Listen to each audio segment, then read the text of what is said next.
ये इस सवाल को और बताइए आपके सवाल का जवाब यहाँ पर क्या हो सकता है। तो आपसे यहाँ पर कहा जा रहा है कि मानव शरीर की सबसे छोटी हड्डी कौन सी होती है। तो मैं कहूंगा साथियों जो स्टेप्स होती है साथियों ये कहाँ पर होती है, एक बार मुझे कमेंट सेक्शन में आप लोग जरूर बताइए कि ये स्टेप्स जो होती है ना हड्डी ये कहाँ पर होती है ना, आंख में, कान में, सर में, गर्दन में, कहाँ पर होती है, एक बार कमेंट में आप लोग मुझे जरूर बताइए। कह रहे कि ध्वनि की चाल सबसे अधिक किस माध्यम में होती है। तो ध्वनि की चाल जो होती है साथियों सबसे ज्यादा किस में होती है, मैं कहूंगा ठोस में होती है। अगर हम बात करें जैसे कि स्टील, तो स्टील ठोस है, तो ध्वनि की चाल सबसे अधिक जो होती है वो ठोस में होती है। आंसर जिनका डी है तो बिल्कुल सही है। कह रहे कि भारी पानी यानी कि हैवी वाटर का मुख्य उपयोग कहां पर होता है, मुझे बताइए। तो साथियों कहां पर होता है, मैं कहूंगा परमाणु रिएक्टरों में मंदक के रूप में ही भारी पानी यानी कि हैवी वाटर का उपयोग किया जाता है। आंसर आपका बी होगा। भविष्य की धातु, ये बहुत इंपॉर्टेंट क्वेश्चन है साथियों, आपके एग्जाम में आ सकता है। आपसे कहा जा रहा है कि मेटल ऑफ फ्यूचर यानी कि भविष्य की धातु किसे कहा जाता है। तो किसे कहा जाता है, मैं कहूंगा टाइटेनियम की अगर बात करें तो टाइटेनियम को ही भविष्य की धातु कहा जाता है। अगला देखिए एल्यूमिनियम का सबसे मुख्य अयस्क कौन सा है। तो एल्यूमिनियम की अगर बात करें, ये सवाल कई बार दसियों बार साथियों आ चुका है आपकी परीक्षा में। मैं कहूंगा बॉक्साइट जो है ना ये एल्यूमिनियम का सबसे मुख्य अयस्क है। आंसर आपका ऑप्शन नंबर बी होगा। उसके बाद देखिए वायुमंडल की आर्द्रता मापने के लिए किस यंत्र का उपयोग किया जाता है। तो क्या आप सभी लोग जानते हैं साथियों हाइग्रोमीटर का इस्तेमाल क्यों किया जाता है, वायुमंडल की आर्द्रता मापने के लिए किया जाता है। तो जो लोग भी यहाँ पर ऑप्शन नंबर बी के साथ हैं तो बिल्कुल सही है। कह रहे कि सोल्डर यानी कि टाका लगाने का तार ये किन धातुओं का मिश्रण होता है, बताइए किन धातुओं का मिश्रण होता है। क्या तांबे और जस्ते का होता है, नहीं साथियों ये सीसे और टिन का होता है। जो सोल्डर होता है यानी कि जो टाका लगाने का तार होता है ये सीसे और टिन का मिश्रण होता है। ये बहुत इंपॉर्टेंट क्वेश्चन है, आप लोग याद रखेंगे, आपके एग्जाम में आएगा। यानी कि पित्त रस का निर्माण मानव शरीर में किस अंग में होता है, बताइए। तो जो पित्त रस का निर्माण होता है साथियों ये तो कहां पर होता है, ये तो यकृत में होता है, यानी कि ये तो लीवर में होता है। तो लीवर ऑप्शन नंबर बी आपके सवाल का जवाब हो जाता है। उसके बाद देखिए चूने के पानी का रासायनिक नाम क्या है, बताइए। तो चूने के पानी का रासायनिक नाम क्या है, कैल्शियम कार्बोनेट है, नहीं कैल्शियम हाइड्रोक्साइड आप लोग यहाँ पर याद रखेंगे, क्योंकि चूने के पानी का रासायनिक नाम क्या है, कैल्शियम हाइड्रोक्साइड ही है। कह रहे कि पानी का शुद्धतम रूप कौन सा होता है। तो पानी का शुद्धतम रूप आपसे पूछा जा रहा है जो वर्षा का जल होता है, नदी का जल नहीं, कुएं का जल नहीं, कहीं ना कहीं समुद्र का भी नहीं, जो वर्षा का जल होता है ये पानी का शुद्धतम रूप माना जाता है। नेक्स्ट नंबर का सवाल आपकी स्क्रीन पर है। आपसे कहा जा रहा है कि मानव शरीर में जो रक्त बैंक है यानी कि जो ब्लड बैंक है किसे कहा जाता है। तो ब्लड बैंक किसे कहते हैं साथियों मुझे बताइए। चलिए तो प्लीहा या तिल्ली को साथियों रक्त बैंक यानी कि ब्लड बैंक कहा जाता है। प्लीहा को राइट आंसर आपका ऑप्शन नंबर बी हो जाता है। नेक्स्ट नंबर का सवाल देखिए वाहनों से निकलने वाली सबसे जहरीली कौन सी, यानी कि जो हमारे और आपके वाहनों से निकलती है सबसे जहरीली गैस कौन सी कहलाई जाती है, कार्बन मोनोऑक्साइड कहलाई जाती है। तो कार्बन मोनोऑक्साइड आपके सवाल का जवाब होगा। नेक्स्ट नंबर का सवाल है कह रहे कि लाल रक्त कणिकाओं का आरबीसी का जीवन काल साथियों कितने दिन होता है, एक बार मुझे बता दीजिए। क्या 20 दिन का होता है, 120 दिन का होता है, 60 दिन का होता है, 200 दिन का होता है। सभी लोग कमेंट में आंसर दीजिए, मैं आपके आंसर का यहाँ पर इंतजार कर रहा हूँ, देख रहा हूँ कि कौन कौन इसका सही जवाब देगा। तो आपका जवाब अगर ऑप्शन नंबर बी यानी कि 120 दिन है तो मैं कह सकता हूँ कि आपका जवाब यहाँ पर बिल्कुल करेक्ट हो जाता है। उसके बाद देखिए अगला सवाल कह रहे कि फलों को कृत्रिम रूप से पकाने के लिए किस गैस का उपयोग किया जाता है। तो अगर फलों को कृत्रिम रूप से पकाते हैं ना तो वहां पर एसिटिलीन या एथिलीन गैस का इस्तेमाल करते हैं, ठीक है ना। तो आंसर आपका अगर ऑप्शन नंबर बी है तो बिल्कुल करेक्ट है। नेक्स्ट नंबर का सवाल आपकी स्क्रीन पर है, देखिए सवाल को और बताइए आपके सवाल का जवाब क्या हो सकता है, बताइए। देखिए कह रहे कि प्रकाश संश्लेषण यानी कि फोटोसिंथेसिस की क्रिया में कौन सी गैस बाहर निकलती है। तो कौन सी गैस बाहर निकलती है, मैं कहूंगा ऑक्सीजन गैस बाहर निकलती है। तो ऑक्सीजन ऑप्शन नंबर बी आपके सवाल का जवाब होगा। यहाँ पर मैं देख पा रहा हूँ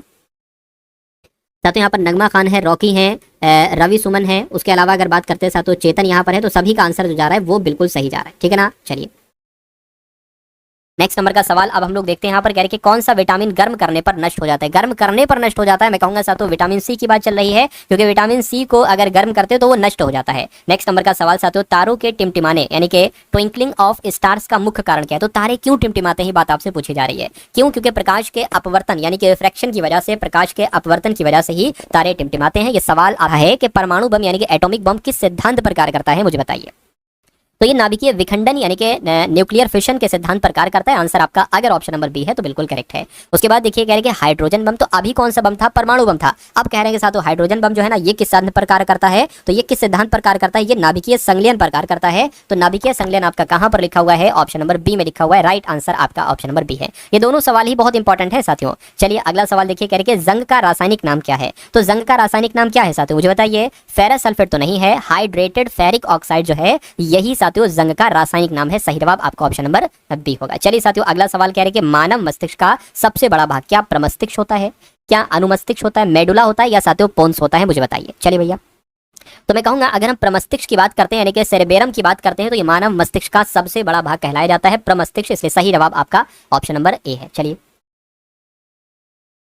उसके बाद देखिए अगला सवाल कह रहे हैं कि धूप से हमें कौन सा विटामिन प्राप्त होता है। तो धूप से हमें कौन सा विटामिन प्राप्त होता है, फटाफट आप लोग बताइए। Vitamin A, vitamin B, vitamin C या सातों विटामिन डी। तो आपको ध्यान रखना है कि विटामिन डी की अगर बात करें तो विटामिन डी प्राप्त होता है। आंसर आपका डी होगा। किस तापमान पर सेल्सियस और फॉरेनहाइट स्केल का मान बराबर होता है? चलिए,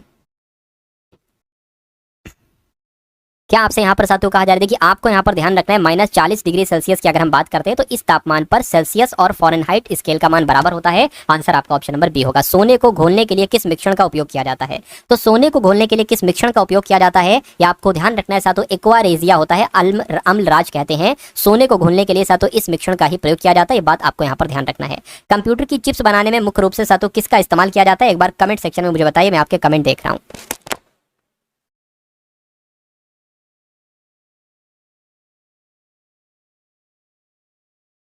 तो कंप्यूटर, देखिए ये सवाल आपके एग्जाम में कई बार पूछा जा चुका है। आपको ध्यान रखना है कि कंप्यूटर चिप्स की अगर बात करें तो ये मुख्य रूप से सिलिकॉन का इस्तेमाल किया जाता है साथियों इनको तैयार करने में। आंसर आपका ऑप्शन नंबर बी है। यानी कि दालचीनी की व्यावसायिक खेती, है ना, यानी कि दालचीनी की व्यावसायिक खेती को बढ़ावा देने के लिए 2 दिवसीय अंतर्राष्ट्रीय कार्यशाला का शुभारंभ हुआ है। अभी हाल फिलहाल की बात है, आपको भी ध्यान रखना है साथियों। उत्तराखंड वो राज्य है जहां पर दालचीनी की व्यावसायिक खेती को बढ़ावा देने के लिए 2 दिवसीय अंतर्राष्ट्रीय कार्यशाला का शुभारंभ किया गया। ये परीक्षा में पूछा जाएगा। अगला सवाल आपकी स्क्रीन पर क्या है कि गृह मंत्री अमित शाह ने कहां विनिमय नामक भूमि बंदरगाह प्रबंधन प्रणाली का शुभारंभ किया है? तो आप लोग जानते हैं साथियों कहां पर किया है, मैं कहूंगा नई दिल्ली में किया है। यानी कि गृह मंत्री अमित शाह ने नई दिल्ली में विनिमय नामक भूमि बंदरगाह प्रबंधन प्रणाली का शुभारंभ किया है। आंसर आपका सी होगा। उसके बाद देखिए साथियों ईचा थालाकेंडा इकॉन मिगटा नामक मछली की एक नई प्रजाति की खोज पता कहां पर की गई साथियों? केरल में की गई है, यानी कि केरलम में भी की गई है। तो केरलम भी इसको हम लोग कह सकते हैं। तो ये चीज, ये वर्ड्स आप लोग याद रखेंगे, थोड़े टफ हैं। ईचा थालाकेंडा इकॉन मिगटा, ये मछली की एक प्रजाति है, इसकी खोज केरल राज्य में की गई है। कह रहे कि सड़क मंत्रालय ने सड़क दुर्घटना पीड़ितों की मदद के लिए राहवीर योजना किसके साथ साझेदारी की है, मुझे बताइए। तो रैपिडो के साथ साथियों की है। तो रैपिडो आपके सवाल का यहाँ पर जवाब हो जाएगा। चलिए अगले नंबर का सवाल आपकी स्क्रीन पर है, देखिए और बताइए आपके सवाल का जवाब क्या होगा। आपसे कहा जा रहा है साथियों यहाँ पर चेतन है, रॉकी है, नगमा है, धर्मेंद्र कुमार है, रितिका है, सभी का आंसर लगभग लगभग सही है। कह रहे कि 23वें फीफा विश्व कप 2026 का उद्घाटन कहां पर किया गया है? तो इसका उद्घाटन कहां पर किया गया है ये बात आपसे पूछी जा रही है। मैं कहूंगा मैक्सिको में ही 23वें फीफा विश्व कप 2026 का उद्घाटन किया गया है। परीक्षा में पूछा जाने वाला सवाल है, आपको ध्यान रखना है। यानी कि वोग आइवियर ने भारत के लिए अपना नया ब्रांड एम्बेसडर किसको नियुक्त किया है? तो इनका नाम है कृति सेनन, और कृति सेनन को ही वोग आइवियर ने भारत के लिए अपना नया ब्रांड एम्बेसडर नियुक्त किया है। आंसर आपका सी होगा। अगला सवाल आपकी स्क्रीन पर कह रहे हैं कि अंतर्राष्ट्रीय यात्रा के लिए भारत के इजी कनेक्ट मॉडल के तहत पहला शहर कौन सा बना है? तो उत्तर प्रदेश का वाराणसी की अगर बात करें तो अंतर्राष्ट्रीय यात्रा के लिए भारत के इजी कनेक्ट मॉडल के तहत पहला शहर वाराणसी बना है। तो वाराणसी आपके सवाल का जवाब होगा। नेक्स्ट नंबर का सवाल आपकी स्क्रीन पर है, कह रहे हैं कि केंद्र सरकार ने नागालैंड और किस राज्य के साथ कच्चे तेल और प्राकृतिक गैस अन्वेषण और उत्पादन के लिए समझौता किया है? तो आपका जवाब साथियों यहाँ पर असम हो जाएगा। क्यों असम हो जाएगा? क्योंकि केंद्र सरकार ने नागालैंड और असम राज्य के साथ कच्चे तेल और प्राकृतिक गैस अन्वेषण और उत्पादन के लिए समझौता किया है। महिलाओं की सुरक्षा के लिए सिंगापुर विशेष कार्यबल को किस राज्य में शुरू किया गया है? तो ये भी अच्छा सवाल है, पूछा जा सकता है आपके एग्जाम में। महिलाओं की सुरक्षा के लिए सिंगापुर विशेष कार्यबल को तमिलनाडु राज्य में शुरू किया गया है। आंसर आपका ऑप्शन नंबर सी होगा। कहने कि अहमदाबाद में आयोजित वर्ल्ड योगासन चैंपियनशिप 2026 में किसने अपना पहला स्थान हासिल किया है? तो ये मोस्ट इंपॉर्टेंट क्वेश्चन है। एक तो साथियों भारत आपके सवाल का जवाब होगा, और अहमदाबाद में आयोजित वर्ल्ड योगासन चैंपियनशिप 2026 में किसने? तो भारत ने पहला स्थान हासिल किया है। मैं कहूंगा most most most important question है, आप लोग इसको ध्यान रखेंगे अच्छे तरीके से। अगला सवाल आपकी स्क्रीन पर है, कहा जा रहा है कि एफआई बेस्ट बैंक्स अवार्ड्स 2026 में बैंकर ऑफ द ईयर पुरस्कार किसको दिया गया है? तो यहाँ पर अगर बात करते हैं साथियों के सत्यनारायण राजू इनका नाम है, और एफआई बेस्ट बैंक्स अवार्ड्स 2026 में बैंकर ऑफ द ईयर पुरस्कार साथियों सत्यनारायण राजू को दिया गया है। तो आपको ध्यान रखना है साथियों, अच्छा सवाल है ये भी। नेक्स्ट नंबर का सवाल आपकी स्क्रीन पर है, देखिए सवाल को और बताइए आपके सवाल का जवाब क्या होगा। आपसे कह रहे कि किस राज्य के जीआई टैग प्राप्त तेजपुर लीची की पहली खेप दुबई और सिंगापुर निर्यात की गई है, बताइए।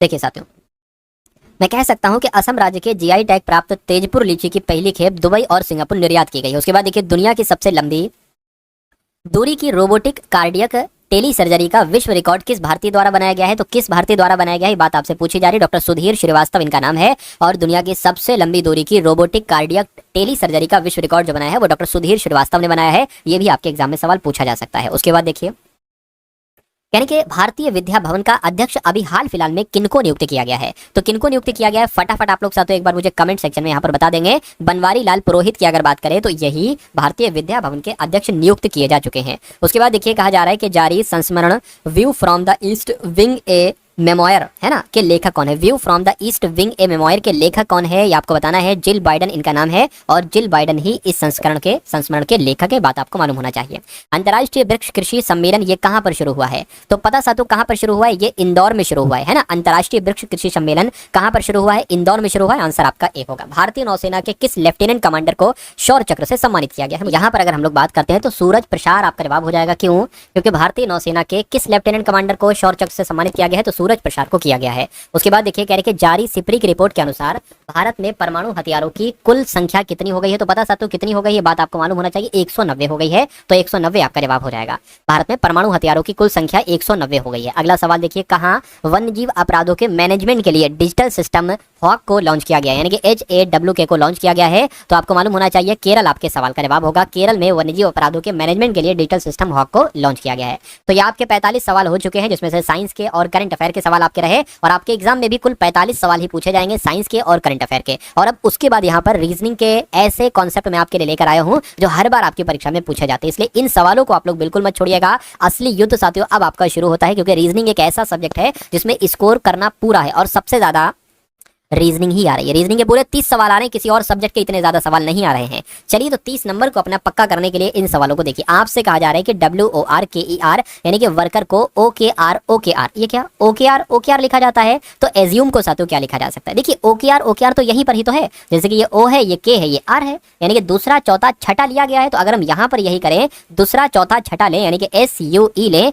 और जैसे कि OKR है तो सेम लिखा गया है तो SUE और फिर SUE। देखिए जरा अगर ये ऑप्शन में कहीं पर आपको मिल रहा है तो ये लॉजिक हमारा बिल्कुल सही है। SUE और SUE यानी कि ऑप्शन नंबर ए हमारे और आपके सवाल का जवाब हो जाता है। चलिए साथियों अगले नंबर का सवाल आपकी स्क्रीन पर है। इस सवाल की अगर बात करें, देखिए ये कुछ इस तरह से है ना। समझ गए साथियों क्या मैं कहना चाह रहा हूँ? ये कुछ इस तरह से। अब बताइए जैसे कि 49 169 361 25 121 289 तो 981, तो यहाँ पर कौन सा नंबर आएगा? बस इतनी सी बात आपको बताने। देखिए अगर हम बात करते हैं साथियों यहाँ पर ये 7 का स्क्वायर है, ये 13 का स्क्वायर है, ठीक है ना, 13 का स्क्वायर है। अगर हम यहाँ पर बात करते हैं तो ये तो साथियों 19 का स्क्वायर हो गया। कितने का स्क्वायर हो गया? मैं कहूंगा ये तो 19 का स्क्वायर हो गया। ठीक है भैया, इतनी बात आपके सामने यहाँ पर क्लियर हो गई। उसके बाद इसको देखिए जरा, जैसे कि शुरू वाला ये 5 का स्क्वायर हो गया, ये 11 का स्क्वायर हो गया और ये 17 का स्क्वायर हो गया, ठीक है ना। अच्छा अब यहाँ पर अगर बात करें इसको बनाना है तो इसकी अगर बात करते हैं ये 3 का स्क्वायर हो गया, ये 9 का स्क्वायर हो गया। अब यहाँ पर कौन सा नंबर आएगा? देखिए 7 से 13 हुआ है, 6 बढ़ाया गया है, 13 से 19 हुआ है, 6 बढ़ाया गया है, और यहाँ पर भी वही 6 बढ़ाया गया और यहाँ पर भी 6 बढ़ाया गया है। तो अगर मैंने यहाँ पर 6 बढ़ाया तो यहाँ पर भी 6 बढ़ाया जाना चाहिए, यानी कि 15 आ जाएगा और 15 का स्क्वायर होता है 225। तो मैं कहूँगा कि आपका 225 इस सवाल का बिल्कुल सही जवाब हो जाएगा और जिनका आंसर ऑप्शन नंबर डी के साथ तो बिल्कुल करेक्ट है। चलिए भाई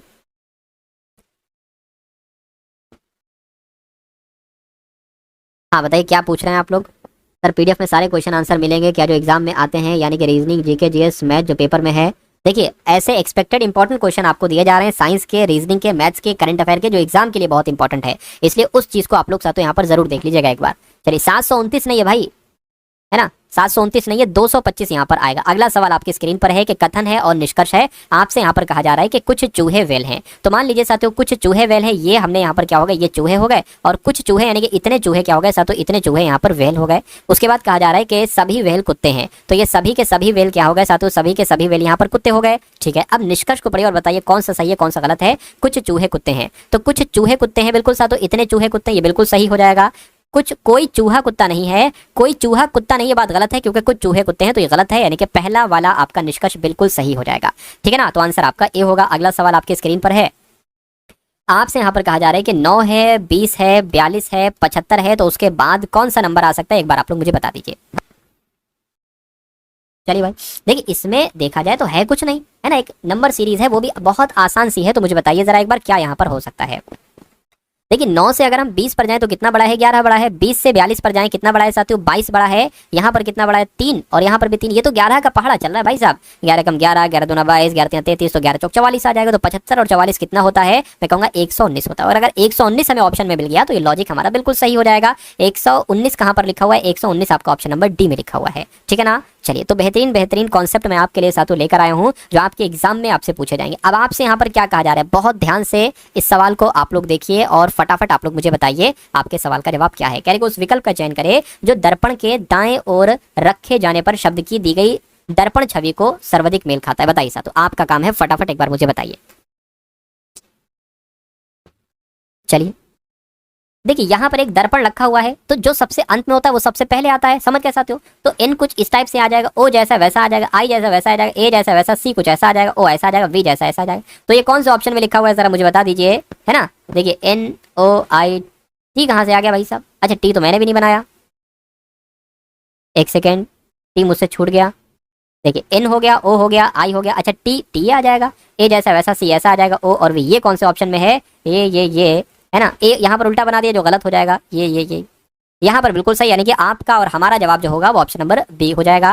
नेक्स्ट नंबर का सवाल देखिए, कह रहे कि इस चारों में से अलग कौन सा है, असंगत कौन सा है। तो कोलंबिया है, कनाडा है, एशिया है, चीन है। देखिए कोलंबिया एक देश है, कनाडा एक देश है, लेकिन एशिया एक देश नहीं है, ये महाद्वीप है। तो कुल मिला के सबसे अलग जो होगा वो आपका ऑप्शन नंबर सी वाला हो जाएगा। उसके बाद देखिए अगला सवाल है, आपसे कहा जा रहा है कि सर्किल को यहाँ पर 50 लिखा जाता है, तो क्या लिखा हुआ, एलगाई को यहाँ पर सातों क्या लिखा जा सकता है। तो हम कोशिश करते हैं, प्लेस वैल्यू को प्लस तो नहीं किया गया है, जैसे कि सी 3 पर आता है, आई 9 पर आता है, आर 18 पर आता है, सी 3 पर आता है, एल आपका 12 पर आता है, ई आपका 5 पर आता है। तो इसको प्लस कीजिए सातों आप लोग, ये और ये 27 हो जाएगा, ये 30 हो जाएगा, 30 और कितना हो जाएगा 30 और आपका ये कितना हो जाएगा 45 हो जाएगा, 50 पूरा 50 आया और यहाँ पर भी 50 लिखा हुआ है। तो बस इनको प्लेस वैल्यू को प्लस करना है, जैसे कि एक एल आता है 12 पर, जी आता है 7 पर, ए 1 पर आता है, ई 5 पर आता है, ठीक है ना। तो 12 1 13 7 20 20 और 6 कितना हो जाएगा 26 हो जाएगा। तो 26 कौन से ऑप्शन में, 26 आपका तो ऑप्शन नंबर सी वाले में। तो जिनका आंसर ऑप्शन नंबर सी के साथ है तो आपका आंसर बिल्कुल सही हो जाएगा। साथों वीडियो को लाइक नहीं किया है तो वीडियो को एक बार लाइक आप लोग जरूर कर दीजिए, है ना। चैनल पर नए हैं, चैनल को सब्सक्राइब करके बेल आइकन पर क्लिक कर दीजिएगा। और अगले नंबर का सवाल आपकी स्क्रीन पर आ चुका है जो कि बहुत शानदार है। कह रहे कि एक व्यक्ति उत्तर दिशा की तरफ देख रहा है, तो वो मान लीजिए इस तरफ देख रहा है, उत्तर की तरफ। यानी कि 101 बार दक्षिणावर्त, दक्षिणावर्त का मतलब क्या होता है, क्लॉकवाइज, यानी कि जैसे घड़ी की सुइयां चलती हैं, घड़ी की सुइयां चलती, इनको दक्षिणावर्त कहते हैं। एक शब्द होता है साथियों वामावर्त। वामावर्त क्या होता है, घड़ी की सुइयां जैसे चलती हैं उसके अपोजिट, अगर उसके उल्टी सुइयां चल रही तो उसको वामावर्त कहा जाएगा। तो कुल मिला के अगर दक्षिणावर्त घूमने पर उसका मुंह अब किस दिशा में होगा, 101 बार घुमाना है। तो हम इतने बेवकूफ थोड़ी ना है कि इसको 101 बार घुमाएंगे।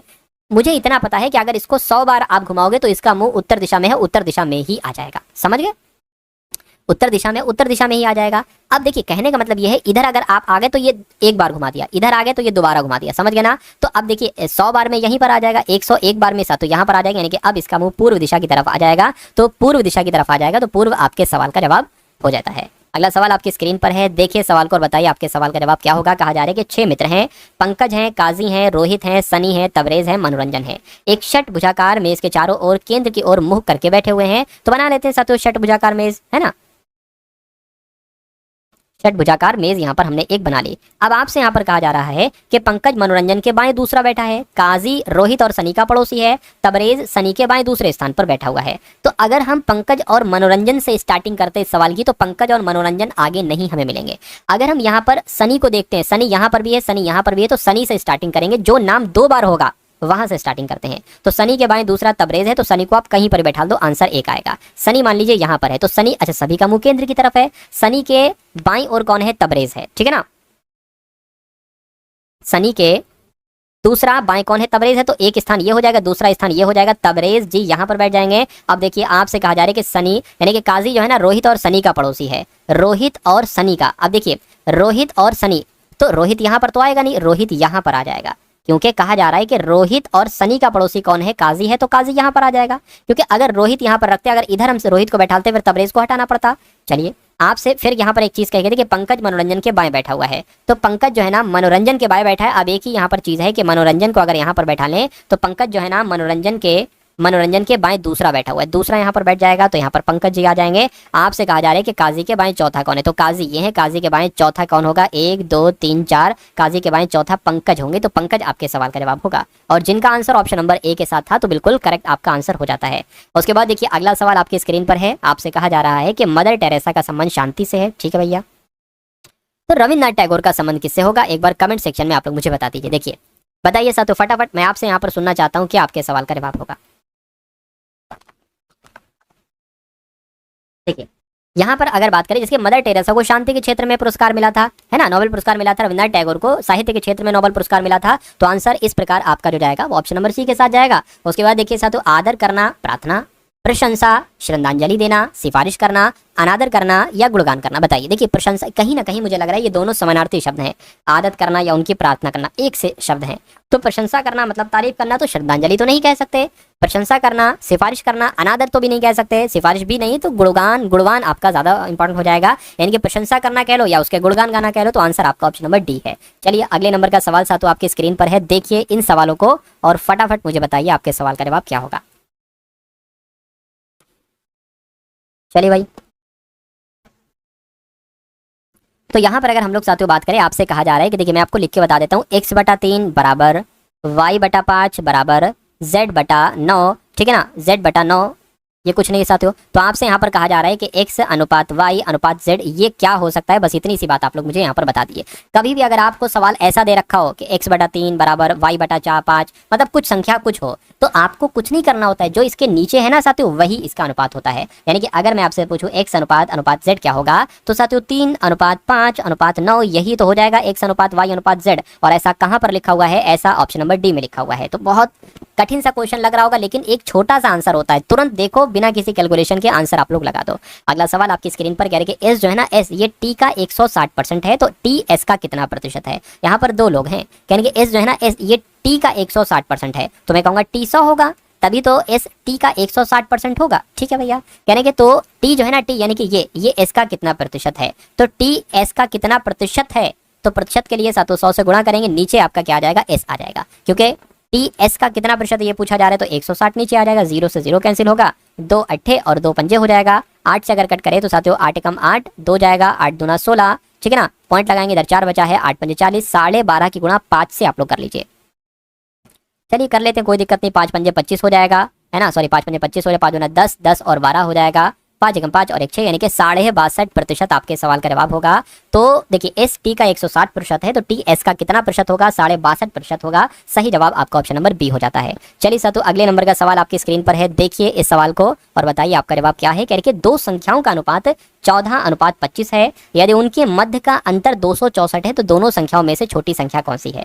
देखिए अगर हम दोनों के अगर इसको हम मान लीजिए, इसको 14x मान ले और इसको 25x मान ले, तो दोनों का अंतर कितना बैठेगा, दोनों का अंतर 11x ही तो बैठेगा। तो कहा जा रहा है कि जो अंतर है ना वो 264 है, लेकिन यहाँ पर कह रहे हैं कि 11x है, तो 11x की वैल्यू 264 है, यानी कि x बराबर कितना हो जाएगा, 264/11 हो जाएगा। समझ गया साथियों, 11 से कट कर लीजिए, 11 दूना 22, 4 जाएगा 44 हो जाएगा, 11 चौक 44, यानी कि x बराबर कितना बैठेगा, 24 बैठेगा। तो मैं आपसे कह सकता हूँ कि छोटी, अब दोनों संख्याएं हम लोग निकाल सकते हैं। अब देखिए ये तो 14x है और ये कितना है 25x है, तो अगर हम 14 की गुणा x से x बराबर 24 है, तो छोटी संख्या निकल जाएगी। बड़ी संख्या अगर आपसे पूछते तो 25 गुणा 14 24 कर लेते, छोटी पूछी गई है तो 14 की गुणा हम 24 से करना पड़ेगी हमें, 4 चौक 16 हो जाएगा, 4 एकम 4 और 1 5 हो जाएगा, 14 दूना 28 हो जाएगा, 6 आ गया, ये कितना आ जाएगा, ये आपका 13 आ गया, ये आपका 3, यानी कि 336 आपका यहाँ पर आ जाएगी छोटी संख्या। बड़ी संख्या भी आप लोग एक बार कमेंट करके मुझे जरूर साथियों बताइएगा, है ना। नेक्स्ट नंबर का सवाल साथियों अब आपके सामने आया है, इस सवाल को देख लीजिए और मुझे बता दीजिए आपके सवाल का जवाब क्या होगा, बताइए।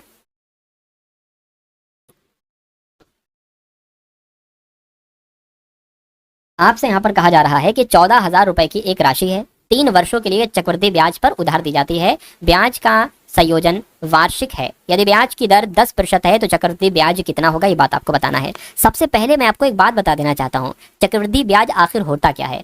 चक्रवृद्धि ब्याज की जब हम यहाँ पर बात करते हैं तो चक्रवृद्धि ब्याज कैसे निकालते हैं, हमें मिश्रधन में से क्या घटाना होगा, मूलधन घटाना होगा। अगर हम मिश्रधन में से मूलधन घटा देते हैं तो चक्रवृद्धि ब्याज आ जाता है। अच्छा मूलधन हमें यहाँ पर दे रखा है लेकिन मिश्रधन नहीं दे रखा है, तो मिश्रधन हम सबसे पहले निकालेंगे और मिश्रधन का एक सूत्र होता है, क्या होता है वो आप लोग यहाँ पर देख लीजिए। मिश्रधन बराबर होता है साथियों मूलधन और ब्रैकेट के अंदर हो जाता है 1 + r यानी कि दर बटे 100 की पावर t, t का मतलब होता है समय। तो मिश्रधन याद कर रहे हैं, मूलधन कितना है 14,000 रुपए मूलधन है, 1 + r यानी कि दर कितनी है, दर 10% है तो 10/100 आ जाएगा, t मतलब समय, समय कितना है तो 3 वर्ष का है तो यहाँ पर 3 आ जाएगा। समझ गए इतनी बात साथियों। चलिए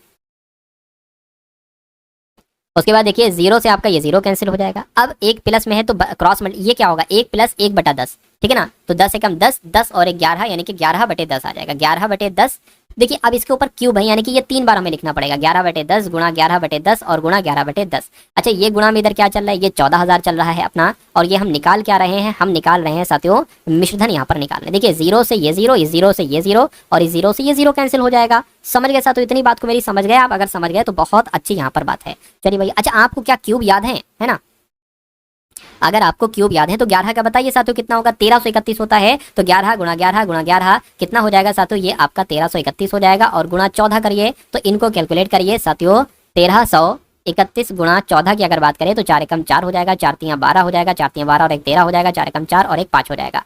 अगर हम यहाँ पर बात करते हैं 1 3 3 1 हो जाएगा, 4 हो गया, 3 हो गया, 6 हो गया, 8 हो गया, 1 हो गया, 18,634 आएगा, है ना? ये निकला क्या है, हमने आपको बताया था कि चक्रवृद्धि ब्याज बराबर होता है मिश्रधन में से मूलधन घटाओगे। तो ये तो मिश्रधन निकला है ना? तो मिश्रधन में से मूलधन कितना है, 14,000 है, तो इसमें से 14,000 घटाइए। 18,634 में से आपको 14,000 यहाँ पर घटाना है, तो कितना बचेगा, 6 3 4 और यहाँ पर 4 यानी कि 4634 बचेगा। तो 4634 तो आपका ऑप्शन नंबर ए वाले में है। तो जिनका आंसर ऑप्शन नंबर ए के साथ है, मैं कहूंगा आपका आंसर यहाँ पर बिल्कुल करेक्ट हो जाता है। अगला सवाल आपकी स्क्रीन पर है और ये अंतिम सवाल साथियों आपकी स्क्रीन पर है। इस सवाल को देख लीजिए और मुझे बता दीजिए कि आपके सवाल का जवाब यहाँ पर क्या हो सकता है। आपसे यहाँ पर कहा जा रहा है कि एक कलम के अंकित मूल्य और क्रय मूल्य का अनुपात 3:2 है, जबकि अंकित मूल्य तथा विक्रय मूल्य का अनुपात 5:4 है। तो लाभ आपको यहाँ पर साथियों बताना है। फटाफट आप लोग बता दीजिए। चलिए भैया देखिए, मैं यहाँ पर एक तरीका अपना रहा हूँ, है ना?